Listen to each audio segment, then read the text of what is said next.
আজকে আমি চপ বানাবো। বেসন মেখেছি, এখানে ধনেপাতার চপ হবে, সর্ষে ফুলের চপ, এখানে আছে লঙ্কা চপ, এখানে আছে পেঁয়াজ কুচোর চপ।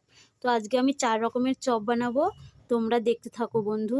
দেখো আমার তেল গরম হয়ে গেছে, এখন আমি চপটা সবার প্রথমে ধনেপাতার চপ, খুব সুন্দর একটা কালার চলে এসছে।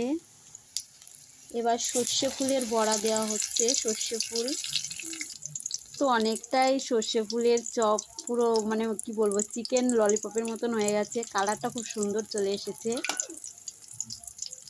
তো আমার এই সর্ষে ফুলের চপটাও আমার হয়ে গেছে। তো এবার আমি লঙ্কার চপ ভাজছি, জানি না কেমন হবে আমার এই লঙ্কার চপ, আমার তো যে ভয় লাগছে। দেখো লঙ্কার চপ আমার কি সুন্দর কালার চলে এসছে। এবার পেঁয়াজের চপ দিচ্ছি।